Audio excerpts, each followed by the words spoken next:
Welcome in, everybody, to Fantasy Pros. This is the Fantasy Baseball Podcast. It is me, Joey P, Joe Pizzapia, and today we've got an extra special guest, an extra special show. The most important thing, finding undervalued pitchers, and I can't think of anybody better to talk about that with than my old pal, Alex Fast from Pitcher List. Of course, you know him from his work.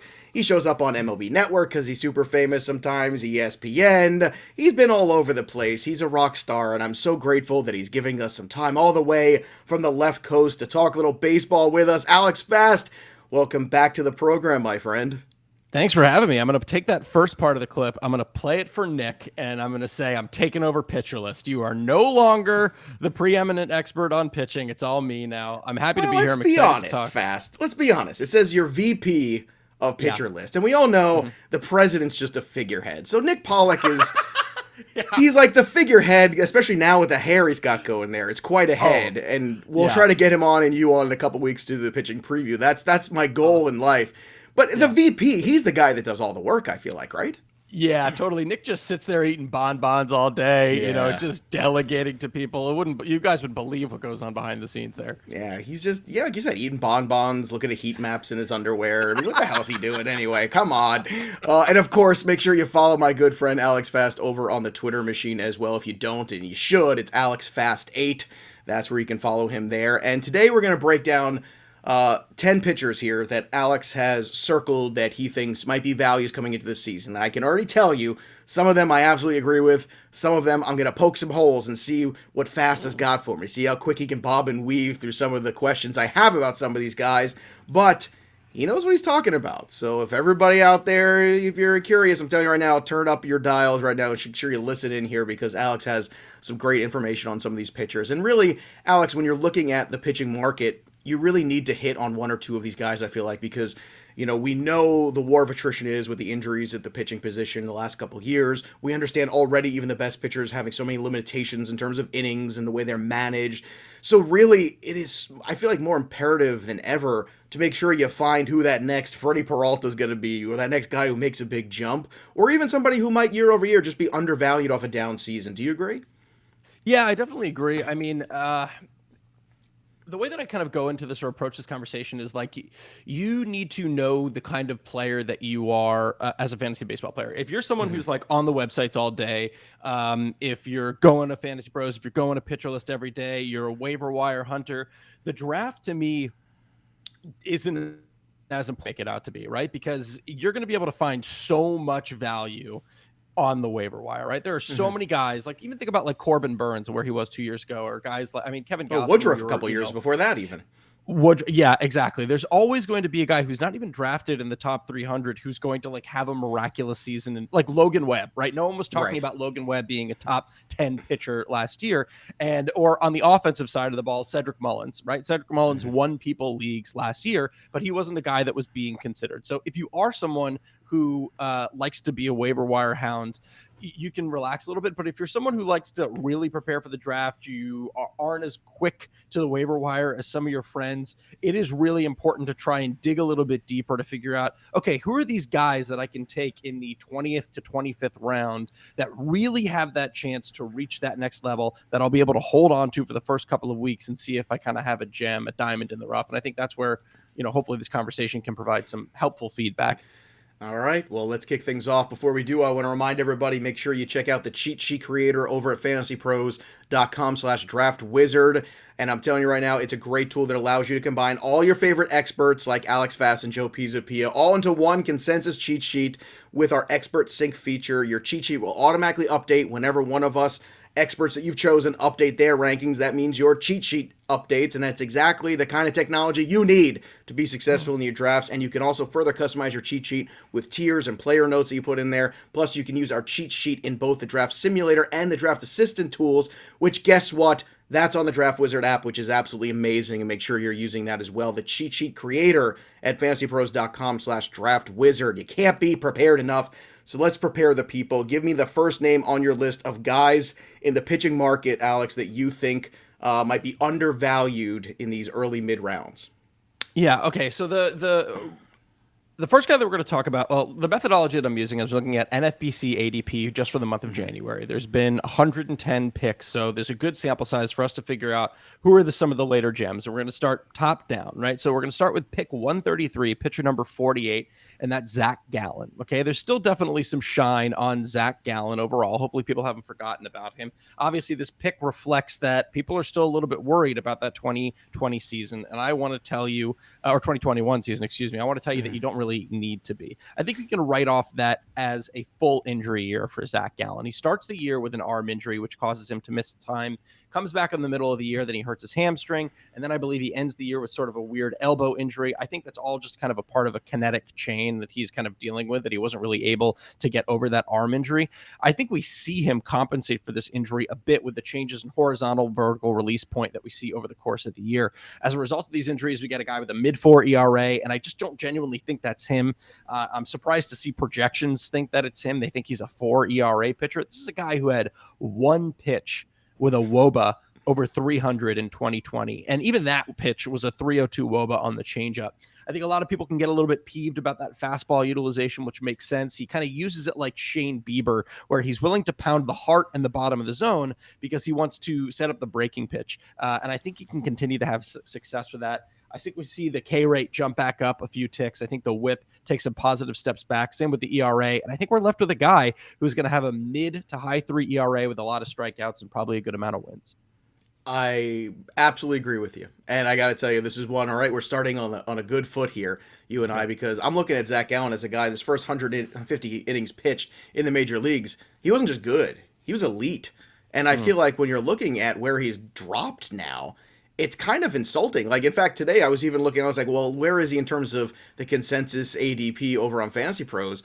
And I couldn't believe what I was seeing, like how far down he's at pitcher 49, 125 overall. I think that's nuts. I'm looking at some of the guys getting taken ahead of him, like Carlos Rodon and things like that. I'm like, I don't know if I could do that necessarily. Like, Zach Gallen has shown me, and you also mentioned that, sometimes when you have the lower half injuries, sometimes it ends up having a bad ripple effect where guys are not trusting the lower half, so therefore they start to manipulate the upper body a little bit, and that's how you get the shoulder injuries, the elbow injuries. They kind of become, a successor of the lower half injuries. So I'm with you. I feel like it was just a bad year of bad luck and bad health, and a healthy year from Zach Gallen. This guy could be not just like a contributor. We're talking like a frontline starting pitcher for you in fantasy.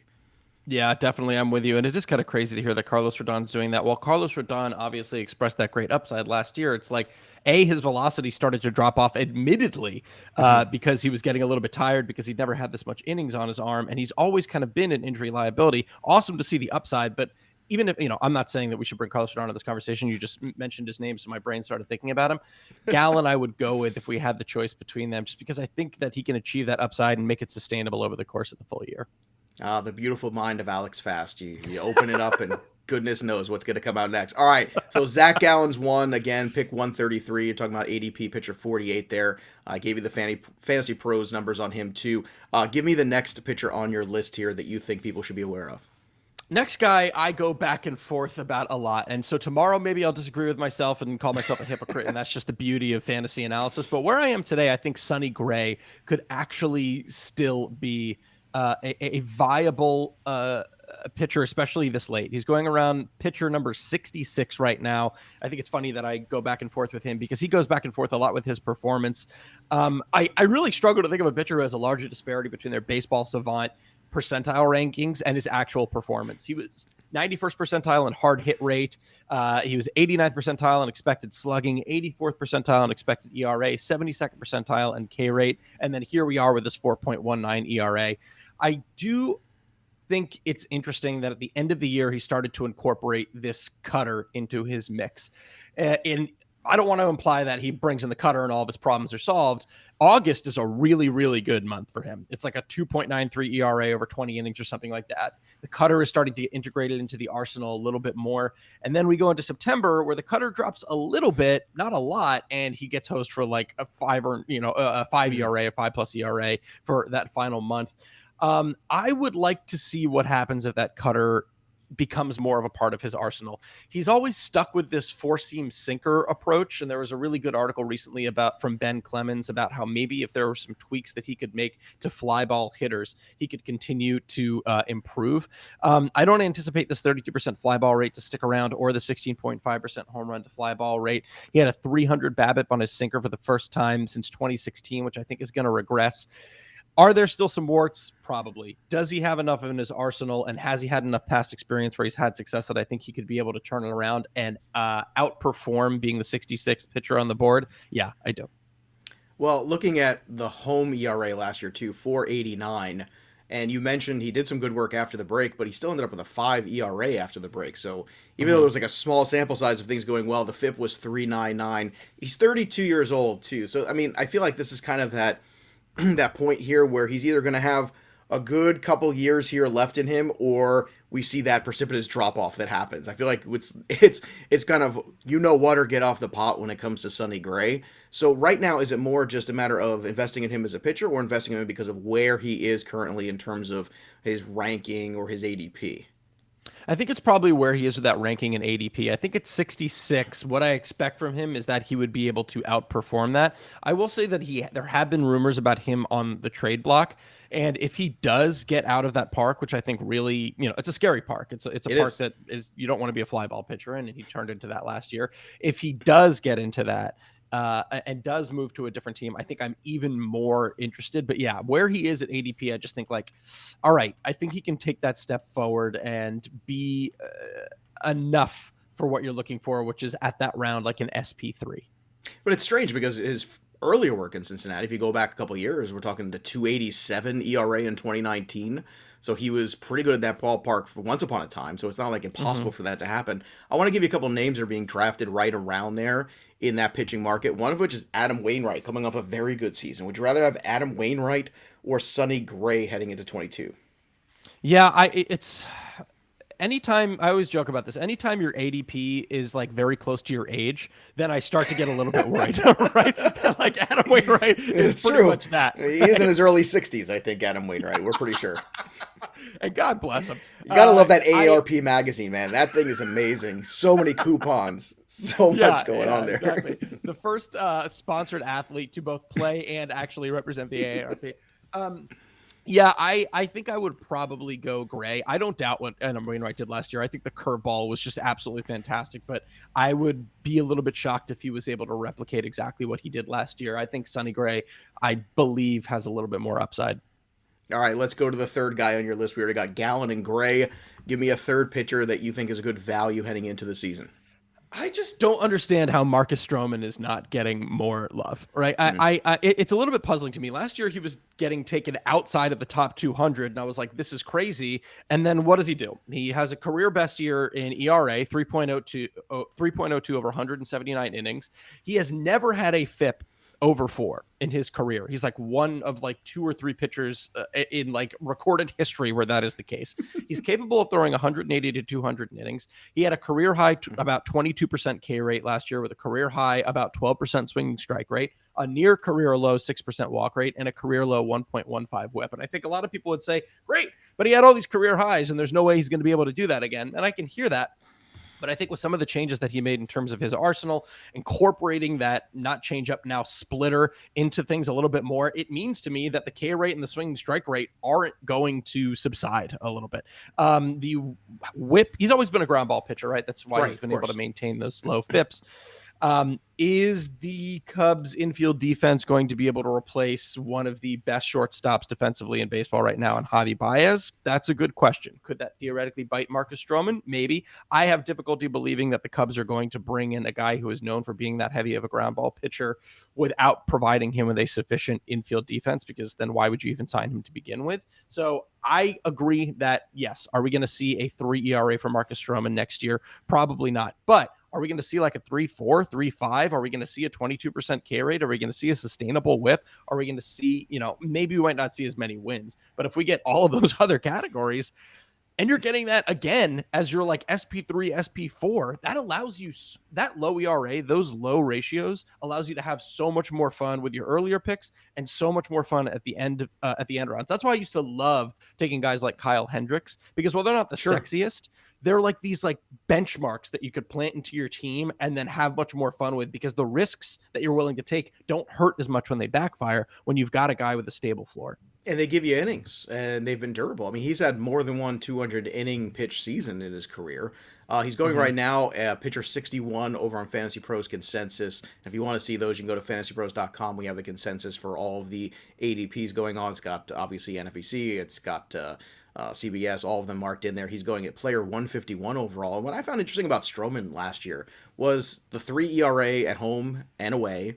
Very consistent in the beginning of the year and the second half of the year. I think, you asked the question earlier, Alex, which is, why are people discounting all the work he did? I think it comes back to the Cubs and the Cubs being in this rebuild. But, I kind of caution people there. I mean, wins are tough to chase anyway. You could have pitchers who pitch great on great teams, and sometimes wins elude them. Just ask Jacob deGrom. But I think when you look back on this, you look at Stroman, and I think everything you're saying is right, and you're getting a competitor. I feel like that's the thing when you watch Marcus Stroman pitch, he's a very competitive guy. And I think that matters, because I think he's going to need to be competitive in this kind of aspect, because he's going to be playing in a lesser situation than he was last year with the Mets. Even though the Mets did collapse, the Cubs are obviously in a rebuild in terms of their talent. I mean, it's such a great point. I mean, and I'm glad that you brought that up about wins. Chris Flexen was tied for third or fourth in wins last year with 14. You know what I mean? And no one would have thought that a guy coming over from, I think it was the KBO, is going to be tied in fourth for wins. And even Kyle Hendricks, he had 13 wins, and he didn't really have the season that we wanted to see from him, right? So wins like that, if I'm weighting any of the standard 5 categories, that's always the one I'm going to weight a little bit less, because even guys on the Orioles can pick up 10 to 12 wins every once in a while. You know what I mean? Yeah. Oh, I think he could definitely hit the double digits without a doubt, because he is a competitor, and I think that matters. And, the durability thing is important too. A guy's going to take the ball. It's funny. If he's going to give you 32 starts, there's a much better chance he's going to get you 10 wins than a guy who's lights out, incredible, throws the ball 99 miles an hour, but he's only going to throw 110 innings. He's probably not going to get you 10 wins. And it's funny, because that guy's the very sexy guy that everybody wants, but Marcus Stroman, a little bit more boring. He's going around pick 151 overall. All right, actually 180 over an NFBC, what you mentioned too. All right, let's go to another guy. So we've added Stroman to our list. Give me another pitcher that you think could potentially be a really good value, somebody that's underappreciated right now in 2022 drafts. Joe, I'm ready to get hurt again, my friend. I'm ready to get hurt again. And that's with Mike Clevinger, who is going. You guys going to go to the tattoo shop together? You guys going to get matching tattoos? Yeah, exactly. Oh my God. I just got a huge tattoo on my calf, and it was like one of Is it of Mike Clevinger? Yeah, it's of Mike Clevenger's flowing locks. It's actually Mike Clevenger's full wind up, and it starts on my left calf and then ends on my right calf. That's why it took so long. There's a few points that I want to make here. One, find me another pitcher going near pick 200 who has repeatedly been an SP1. Right, there have been months where Mike Clevinger, when healthy, has been an SP1. Okay, if Larry Rothschild, who was the former pitching coach of the San Diego Padres, who was still the pitching coach of the San Diego Padres, to be honest, I probably would not be as interested in Mike Clevinger as I am, because I really like talking about pitching coaches and trying to figure out organizational mentalities. But the new pitching coach is Ruben Niebla. I believe it's Niebla, not Niebla. He is the former assistant pitching coach of Cleveland, and he was for 15 years. He's got a lot of great working experience with Mike Clevinger. Cleveland has one of the best pitching programs in all of baseball. I love that he is going to be there. Not only do I love that, I also love what he's going to do for other San Diego pitchers. Also, do you know what, I don't want to put you on the spot, do you know what Mike Clevenger's career ERA is? Off the top of my head, let's say it's 3.24. How's that? Very close. 3. Is it really shockingly close. 3.19. Yeah. Okay. Wow. Shockingly close. Even better than that. In the 3 years he's thrown over 100 innings pitched, he's never had an ERA over 3.12. It's unbelievable. I mean, well, it really is just about injury now. It's about health, and that's pretty much it. I mean, at pick 198, as you're saying, in NFBC, looking over in the Fantasy Pros aspect of things, like we're talking somebody, way late there as well, where I guess you feel like when you start peeling back the pitching market and you're looking for guys, sure, there's always that, does he get the feel for pitching back? Does it come back right away? Typically, velocity is something you don't worry about. It's the feel for pitching. It's the location and things of that nature. But he's pitching in an environment where I feel like he's got other guys ahead of him. He doesn't have to be the guy, so to speak. And I feel like that takes a lot of pressure off a guy like Clevenger as opposed to some pressure that's on some other pitchers to come back. Like Verlander, I feel like he's kind of come back and kind of has to be the guy in that rotation to a certain extent. Who's going ahead of him right now, which is kind of crazy. Well, there's a great question, right? Would you take Verlander at his spot? Or I can even rephrase it this way. In an auction, would you rather pay a premium for Verlander for another $5-6 or whatever it might take to get him? Or would you rather take a shot with Clevenger? Oh man, putting it in an auction is a really interesting format because I was thinking just of, regular Snake, and then I would definitely go Clevenger, but in an auction, well, you see, it's too easy in Snake because automatically there's a couple rounds separating them, so they're really not in that same vein. But in an auction, when you're trying to, or a salary cap draft, I should say, when you're trying to figure out, maneuver that budget around, Clevenger becomes a very interesting risk there. Yeah, I think I would still go Clevenger, right? Because let's talk about what we're dealing with. We're dealing with guys coming back from Tommy John, right? Right. We're talking about guys that we want to see if velocity can return from them, right? And then we're talking about guys who could be an injury risk. Obviously, Verlander before this, not as much of an injury risk as Mike Clevenger was, but he's coming back. Another guy whose ADP reflects his age at 40, right? Because he's 39, about to be 40.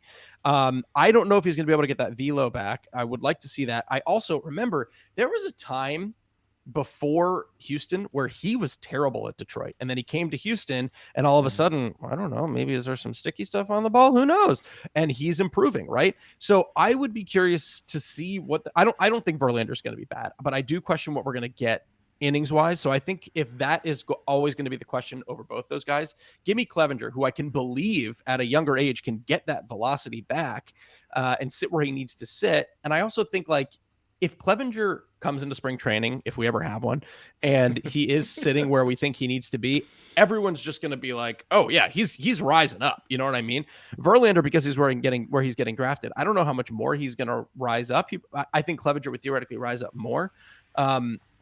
But with Clevenger, what was I going to say? I just completely lost my point. Well, I think the point you're making is a good one, which is there's a good chance that Verlander already is kind of sitting in a place where maybe he goes up a little bit, but people are too familiar with the name brand of Verlander, whereas Clevenger doesn't have nearly the resume that Verlander has. So therefore, if Clevenger starts to tick up in the snake drafts, then you have a real question to ask yourself. But that's going to take some good outings and some good reports. And once again, if we don't have a proper spring training, that's going to keep suppressing his value, make him, especially in best balls, especially in any early draft. I mean, Clevenger is a fascinating dart throw now where he is very cheap. Yeah, and that's exactly the point that I wanted to make too. Is the cost of him right now, right? Theoretically, if he's going around pick 200 or after pick 180, he's getting to the point where he's going to be one of the pitchers, or around that point where you would cut him after 2 or 3 weeks, right? Mm-hmm. You would. It's the later ends of the drafts. Pretty soon, you're going to have to start figuring out who you want to let go for some of these waiver wire guys that are inevitably going to pop up in the first month or two. And if Clevenger gets, let's say he just gets 140 innings, with that ratio, with the ratios he's going to get you, the ERA and the WHIP, with the strikeouts he's going to get you at that cost, that's perfect, right? I'll hold on to that for 130 innings at that cost because it's not going to hurt me. It's going to help. All right, another guy, too, going right around there, too, because you got Clevenger, pitcher number 66 on FantasyPros in the ADP, and then you've got, in the consensus ADP, Noah Syndergaard at 71. There's another why. I feel like that is a closer range maybe than him and Verlander, especially in those snake drafts. So would it be Syndergaard for you, or would it be Clevenger? 100% Clevenger. And the only reason I'm so assertive about that is when Clevenger was making his rehab appearances or starting to throw again. I don't think he made rehab appearances, but when he was starting to throw again, his pitching coaches didn't say, hey, don't throw your best pitch. But when Thor was coming back, his pitching coaches were like, hey, don't throw a slider. And that terrifies me, right? Because if he doesn't have that slider, and I'm afraid that he's just going to go to LA, and considering their track record with injuries, which is not great, they're going to be like, do what you want to do. And if Thor was able to do Thor did do what he wanted to do in New York. Remember when he was like, I'm not getting MRIs. I'm not doing this. The whole lat fiasco is what I like to call it. Yeah, it's it scares me that he's probably going to an organization that they're like, do what you want. That's why he went there. He's like, this is my kind of town. Nobody cares about to do whatever I want. What I like about this town? I go on the DL and it stays the same amount of days. That's All right, let's throw another guy into this mix because Michael Kopech right now is going right after Clevenger. So, do you want the upside of the flame throwing Michael Kopech, or the good data and the bigger body of work that you have with Clevenger coming off an injury? Ooh, lordy, that's a good question. Okay, so man, This that's is a why really I got tough to one. this spot, buddy. This is it. Yeah, that's a really really good question. So, all right, man, I'll answer Kopech's while going you after think. him.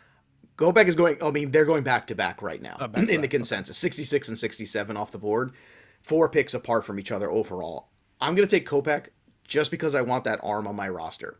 And you know what? Kopech might flame out, but I'd rather take my chances with the younger guy flaming out than the guy at 30 trying to come back at Tommy John and get everything right for an entire season. Because I feel like at the end of the day, the innings total for these guys might be closer than people realize. That's my answer, but I understand the argument for Clevenger if you want to make one.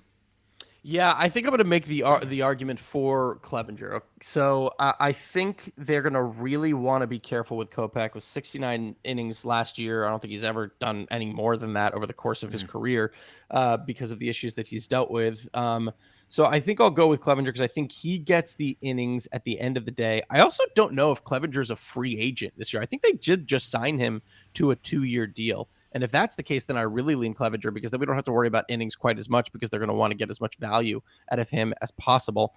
When is he a free agent? He is 22. Yeah, I'm next just looking year. at it now. Yep, contract He's a status free up at agent. 22. So this is his free agent year. They're going to say, hey, baby, let her rip. Yeah, And he's going to be that's good. playing for that big term contract. There you go. 2 good sides of the coin. Now, you mentioned sticky stuff, which brings us to our next guy, John Means. Let's talk about him for a second there because I don't know about you, man. Look, I've been watching baseball for a very long time. We even said before we were joking around, I've been watching baseball in the 80s. That's how old I am. But I got to tell you, there's very little doubt for me watching John Means go to the glove the way he would go to the glove that some of the John Means incredible work that he did earlier in the season, I think you can attribute to whatever was going on there. I don't want to get specific, but it definitely feels that way. When he came back, it's not the same. So why are you buying back in on John Means? Is it the ballpark change, or is it just the good that you saw out of him early in the year? And can he get a whole can of that good to last him an entire season from Sam's Club or Costco? That's very funny. It's funny because I am not the John Means lover between Nick and I. Nick is like John Means has like I don't want to put words in his mouth, but I think he has SP1 potential according to him. Like he really loves John Means and believes in him. I don't believe in him that much, but I do believe he's a good value at this point. One, because of the point that you already brought up, which is that ballpark, right? Derek Carty had a thread, and I even wrote these notes before Derek Carty had that thread yesterday about how he says that this could arguably be like the biggest ballpark change in the history of ballparks. Like this literally 30 feet is huge. Steve Gardner and I talked about it this week earlier on the show. I mean, that's a big number, 30 feet. It's unbelievable. And it according to his model, according to the bat, turns Camden Yards from a very home run friendly park to a neutral park. That's how severe it is. It turns into a very neutral park. There was really great work done by Alexander Chase and Andrew Perpetua on Twitter, based on a misconception that I had where I looked very quickly at the baseball savant data and I was like, I don't know if this is going to help Means too much. It seems like every home run he gave up was loud enough that it still was going to be a home run no matter what. Andrew Perpetua, who's like an X stats, I think one of the creators of a lot of X stats, genius, like built all these formulas and showed the height of the new wall and what that would mean. And it like prevented a lot of those home runs for John Means. And that's his biggest problem.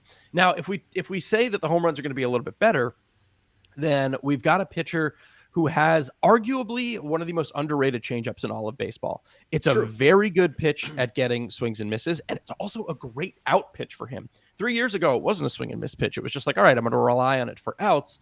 Now it's a pitch that he can still get swings and misses from. I'm not as worried about now that like guys know. Well, two things. Now that guys know that they're not going to be able to use sticky stuff, I think they're going to be able to adjust over the course of an offseason. Two, I'm hoping and I'm praying that there is some consensus reached that there is a certain substance that is allowed for pitchers to use. I don't think any batter has a problem with guys using like sunscreen and rosin. I think where they have a problem is when organizations bring in like astrophysicists to put things on their pitcher's hand that the astronauts are using when they go to the moon. Right. So I'm hoping that there maybe going is back something. in the day too, you would see these guys. I mean, you would go out there with the rosin bag on their arm, and it's funny because you would always see people go into the rosin bag, And I got to tell you, I feel like in the last 10 years when you watch baseball, you don't see it nearly as much. If you go back and watch games from the 80s and early 90s, they're on that thing all the time. And it's clearly the combination of the suntan lotion on the arm and the rosin. I mean, that is clearly what it was. But it's so interesting to me that like that rosin bag doesn't get used nearly as often as it does if you go back and MLB Network is replaying all these old games this time of year. You go back and watch, you see the pitchers walk around the mound, they got the rosin bag, they're all over the arm, and they put it down and they go back and pitch. I mean, I could count maybe on a couple times in my hand watching guys do that this year, I feel like. Totally. No, the 80s was just like an episode of Narcos. There was just like powder flying everywhere. Well, you're right about that. It was Narcos on the pitcher's mound and also maybe in the dugout and after the games as well. There's a lot going on there. It's a fun time to be alive. All right, so John Means buying back in there. And I understand, too, a pitcher number 86, why not? Like, I mean, that's a decent bet if you're going to bet on the ballpark factor there. Let's go to the next guy on your list here, too. So we already got 1, 2, 3, 4, 5. Let's go to the next 5, and let's start with a guy in Atlanta.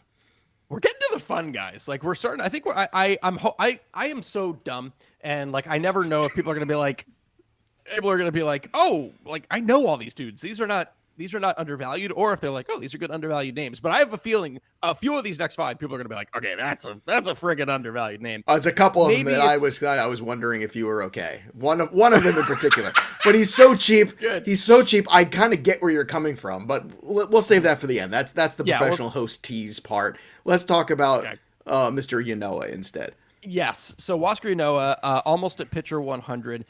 Some interesting facts about Huascar Ynoa, why I kind of like him. He went to his slider 48% of the time last year, which led the league. Not only did it lead the league, it was the 4th highest slider percentage since 2008. Okay, that's insane to me, just by starting pitchers. Obviously, he had his injury struggles last year. One of them we don't need to worry about so much because he just got really angry and punched a wall. Yes, we have to worry about the anger management issues, but it's not like he's got a recurring elbow or hamstring injury, right? He punched a wall like a dingus. Happens to who among us hasn't gotten so angry that they punch a wall and have to hit the 60-day IL, right? The other injury that I can understand why people are a little bit more worried about is the shoulder, right? I can understand that. The shoulder keeps him off the NLCS and World Series roster. But I do want to get to some of the other things that I think are easier to dispel. I think a lot of people are going to quickly point out that, hey, he doesn't have a third pitch, right? He's fastball, slider, fastball, slider. To what I say to that is, doesn't matter anymore. The guy who just won the Cy Young, guess what? He did it going fastball, slider. He did it 90% of the time. The other guy who got a lot of Cy Young votes, Kevin Gausman, guess what? He's fastball splitter. Doesn't matter. 2 pitches is the name of the game nowadays. It's okay. You can get by with a second pitch. I mean, Dwight Gooden had 2 pitches, and he dominated baseball for the first 3 years of his career. I mean, it can be done, but it's not so much that. See, this is the thing I always fall back with when people said, he has to have a third pitch. I'm like, well, he does if one of the other 2 pitches location-wise is a problem. If you have great control, and you have really good catcher who understands how to call a game, and you really understand how to get hitters out, when to throw each pitch, you can get by on the 2 pitches. It's just rare. And then you see a guy like Chris Paddock who has 2 pitches and he doesn't have that and he gets, rocked. I think that's the difference between the 2-pitch pitcher and the 3-pitch guy, that, you have to have impeccable control and you have to have those 2+ pitches have to be plus. I guess that's the point. It's why they pay you the big bucks. You're totally right. I mean, I'm serious. Like you're totally right. And his pitch. And I'm coming off the NFL. Like I'm just now really hunkering into the. Imagine how good this is going to be come June fast. Imagine. This is why This is one of the benefits of being a Ravens fan, is I was able to come off the NFL about 8 weeks ago, just out of sheer and utter disgust. Just watching that team, I got injured. All right, that slider is that elite pitch, right? It's got like one of the ways that we can determine that. How do we know if it's an elite pitch? To me, it's simple. Can you throw it for strikes, right? Is it more than just a whiff pitch? Are you able to get ahead with called strikes? And he can. That slider had an 18.6% called strike rate, 4th best in baseball, 38.3% CSW, 4th highest in all of baseball. That's a 2-pitch combo that in the 20th round, you're sitting pretty with. Yeah, sounds good to me. All right, as a guy, certainly pitcher number 88 that you could certainly go for. He's just 24 years old, too. Small sample, but last year the FIP was 3.93. I wish I was a little bit lower. I'd like to see that, but I still look at the fact he's 24 years old, and I would buy back in there around pitcher 100, basically. I mean, you got him and Means kind of going right around that same territory. Do you like one more than the other, just out of curiosity? I would probably say Means, because at the end of the day, I think Means is going to have much more of a chance for 200 innings than Huascar Ynoa, who could theoretically stop at like 120. All right, who's next on the list of pitchers that you think could be good values this year? Next on the list, all right, so it's Carlos Carrasco. We're outside of the 300 now. So these are not guys that are going to go in your standard 12-team league, right? This is a guy that you could theoretically throw a buck for. I don't know. He I don't know how I was on a bounce back for a guy who like missed some time due to injury in the past, and I'm not even talking about when he like kicked leukemia's ass, which was awesome. But right. he did have some bone chips removed from his elbow this offseason, which is good. And then what really kind of sold me on him and this potential bounce back was an Eno Saris article over at the Athletic, where he and Tim Britton pointed to the fact that even though the stuff is slightly declining, the command is not. Right, the changeup still shows to be a better than average pitch. The fastball and slider are maybe moving towards more average, but with what he's been able to do with that changeup and with the fact that he still has the command, he's not losing the command. This is not a guy who's a 6 ERA pitcher. He actually has the possibility of being a low 4 ERA pitcher with a really good whip, a good amount of Ks, and a good amount of wins. So if I see, the way I think about it is like this. If in spring training I see that he's doing well and his velocity looks fine, and I see that the Mets have a pretty easy schedule to begin the season, throw a buck out for Carlos Carrasco and see if he can hit gold. If not, throw him back to the waiver wire and move on. Yeah, I agree. At 35, I certainly have pause, but I feel like when you're just throwing darts at pitchers late in drafts, why not throw a dart at Carlos Carrasco? Because if you can recapture anything close to it, even for a short period of time, it doesn't even have to be for a whole season.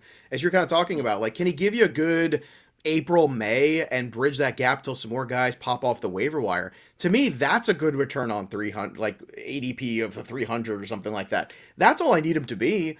And if he gives you more than that, that's a huge bonus. But it's the age that concerns me at 35 and what's left in that tank. But man, I would love to see a healthy Cookie go out there and have one great run, because you go back, man, this guy's had a very underrated career. Does not get enough credit for how good he was in those years. And another guy in that Cleveland situation too. Remember, he was another project guy. People forget he had bounced around. Was it the Phillies, I want to say, then the A's, and then eventually he landed there. He was a project, and eventually, who got him right? The Cleveland system. The Guardians, of course. All right, give me another guy, because this guy on your list here, let me tell you, you were talking about learning to love again and go back with Mike Clevenger. I thought I was completely out on this guy last year, and I bought back in, and I was miserable. And now, after he signed where he signed, I want to buy in again, but I'm trying to stop. And then Alex Fast puts him on this list today, and now I feel like I have to. We are talking, keeping with the Cleveland theme and the old person theme that runs rampant through this podcast, is Corey Kluber. And I feel the exact same way as you expressed. There are two organizations, and actually two guys where this is pertinent to, where I'm like, I'm not doing this anymore. I don't want anything to do with this unless the Rays touch him or the Dodgers touch him. That's the problem. It's like, as soon as the Rays touched him, I was like, oh, God. Like, you got to be kidding me. You're going to pull me back into this one. And the reason I did last year is because he had that throwing session, and the Yankees threw $10 million at him. And I went, whoa, if the Yankees threw $10 million an hour after they saw him, that's got to stand for at least something. Let me take a shot. And boy, was I miserable. And I thought, well, that's it. I've learned my lesson. I'm never going near there again. And now Tampa, which is, like you said, the one place, man, where I've got to say, if Tampa always knows something we don't. Yeah. So I got to ask you, like, is it still something investable for you? I think it is. And also, like, I think one of the reasons why last year was terrible was the lack of innings and the inconsistency, right? We never knew when he was going to throw, but when he did, he, like, I don't know why anyone would have kept him in a Roto league, but he didn't kill you, right? He had a 3.83 ERA with a 24% K rate. The breaking pitch, whatever you want to call it, I think Fangraphs calls it a slider, and maybe Baseball Smart calls it a curveball. He doesn't even know what it is, so we'll just call it the breaking pitch. It still had a 243 WOBA on it. The cutter isn't what it once was, and that's where I start to think, like, okay, maybe Tampa can change something in the pitch mix, or maybe they can make him retain that cutter in a particular way where it's going to have benefit. And then, so that leaves the last question about innings, right? Tampa needs dudes who are going to throw innings, right? Because Shane McClanahan, who is arguably their SP1, they're not going to want to tax, in my opinion. I don't think they're going to want to have him hit 180 to 200 innings. It just doesn't seem like. You're probably right. Their SP2 is Drew Rasmussen. Have fun with that. Then we have Ryan Yarbrough, who could be their workhorse. They don't mind going to him a lot. And Luis Patino, who probably they want to wean into it as well. They had him in relief last year. I think they're going to give him a bigger role this year. Sure, they can make some more signings, but as it stands now, I think they're going to want Corey Kluber to have 140, 150 innings. I don't think they're going to give him a starter like they would with Ryan Yarbrough.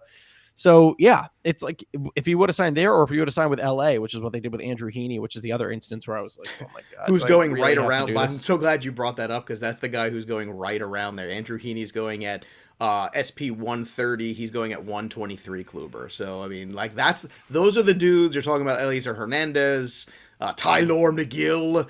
Like that's kind of the grouping. Yes, I love Tylor. Guy Tylor of the Hill people. Tylor. But that's the kind of guys you're looking at. And when you're throwing darts, I mean, this is what was so tempting last year about Kluber. I just don't want to waste the dart because I feel like they're more important now than ever to hit on a couple of them because there's so many injuries in Major League Baseball, so much time missed, so many issues like that, especially on the pitching side.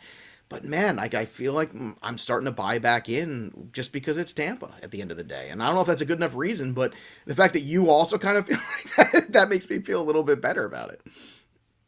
When it comes to things like that, it's like I like I said, I'm dumb, and sometimes I have to acknowledge that there are organizations that are far, far, far smarter than me, and Tampa's one of them. I do feel confident that I might be smarter than Colorado. That might be the only one. But I bet you there's like 2 or 3 I could find that you're smarter than. I bet you I could. Maybe. But yeah, I just have to kind of trust that. But I do think your point is a really valid one. I have no problem if people are like, you know what, I'm not doing it again, and I want to take a higher upside dart, maybe in Eliezer Hernandez, who I like what Miami does. I don't blame people for wanting to do that at all. All right, fair enough. All right, let's go past Kluber to another guy. Once upon a time, this guy was the slam dunk #1 pitching prospect in baseball. And basically, if you go look at him right now, he is going at the pick of the 400s. Was not basically he had a good 65 inning stretch in 2020, and I don't know what you want to take out of that. But his name is Dylan Bundy. Yeah, man, and trust me, as an Orioles fan, it just pained me. I will never forget sitting in my room reading an ESPN article about how he worked on the farm flipping those tires, and this is going to be the guy. Blah blah blah, blah blah blah. And I was like, oh my gosh, we're doing it. And then he was terrible. I wrote an article. Too bad they didn't move the ballpark 30 feet back then. Yeah. I think where's him and Jake Arrieta and Kevin Gossman and all those the ghosts of Orioles pitching prospects past, right?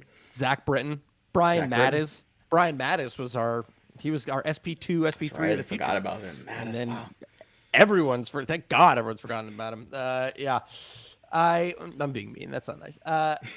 Bundy goes into LA and he finally does what we always wanted him to do, which is increase his slider percentage. He also does something which I think is a lot of fun, which is my favorite pitch in baseball, which is the first pitch curveball for a called strike. He's not afraid of doing it. It's, I think, the easiest pitch in baseball to get ahead on because no batter wants to swing at it. I loved that he started to do that. I bought into what he did in that 60 inning sample because it seemed like it was a legitimate change that he made that fueled those changes. Then it all falls apart in 2021. Then he goes to Minnesota, which is a better park, better division for him. And they say, hey, we want you to focus on that slider again. And if I see that, I don't think you need to draft him. And he's clearly not going to be drafted. He's outside the top 400. But if in the first starts of April, or if in the first starts when the 2022 season begins in August, and we have a 3-week season, if he's throwing that slider 30%, 35%, jump back in. Because I think he still has a good enough slider changeup. The fastball's not great, never been great, but he still has a good slider changeup combination that if I see that combination, I'm jumping in and I'm taking advantage of it. And by the way, I mean, we're talking guys who might not even get drafted. These are just guys then, if you're in a more shallow league, then what you do is you just put them on your watch lists for whatever site you play on and you monitor them or you pay attention to them in spring. And if you like where it's going and you have a guy that gets hurt, pick him up, plug him off there, plug him off the waiver wire, stick him on your roster and see what you get in April or May or whenever the baseball season decides it's going to start. All right, I can't believe we're here already. The last guy on the list, number 10 already. Who is the last guy that Alex Fast thinks is undervalued that you want to throw some cash on, maybe potentially in your 2022 fantasy baseball leagues? Let's end with a bang, my friend. I'm talking about Tyler Beede. You want to talk about a guy that you might have to scroll to the bottom of your ESPN page to find, or a guy who might not even be on your ESPN page. Tyler Beede is a guy that I am still very interested in. Let me tell you why. Tyler Beede, at the beginning of 2020, before we were figuring it all out, it was reported that he was hitting 96, 97 on the gun. He was sitting there as opposed to the 93, 94 that he used to sit. And me and Nick were like, oh boy, color me interested. What happens? He gets Tommy John surgery. He tries to make a little bit of a comeback, has a few more injury concerns in AAA. He doesn't do too well, but when he throws, he's still sitting 96, 97. You take that combined with the fact that he already has a pretty above average breaking pitch, and arguably the most important fact that he's in an organization in San Francisco that has been doing absolute wonders with starting pitchers these past couple of years, right? What they turned, like, I remember, like, I don't remember every 1 through 5. I can't, my brain is mush now, but like last year at the beginning of the rotation was Logan Webb, Anthony DeSclafani, Johnny Cueto, Kevin Gausman, and I don't remember who the 5 was, right? And all of a sudden, that's enough. And all of a sudden they could not be beaten. They won 100 games. They were the best team in baseball. And they did it again the year before with Trevor Cahill. They took like 30 innings of Trevor Cahill and made him look like a complete and utter stud. Right now, he is slated to be the number 5 starter in that team. Oh, Alex Wood. I think Alex Wood was the other guy. Yeah, I think you're right. It was Wood too. Yeah. It sounds like a waiver wire in leagues. That's what that rotation literally sounds like a 2020 waiver wire group. Like that is amazing. It's like, I need a starting pitcher. I'm gonna put these guys in and see if I get one of them. Really, Anthony DeSclafani? Really? It's like, if I get a couple of good, starts ever, we'll see what happens. Can he just get me until this guy comes back off the IR? Bam, best team in baseball. Yeah. So this is someone that I just really think at the end of the year, we could have been like, oh yeah, wow, he ended up being a really serviceable guy for us. He ended up being, I think it'll be someone who ends the year like more than 50% owned on teams. Like I'm excited to see what he can do. A guy who's sitting 97 with a good breaker in that system, it's tough for me to pass up.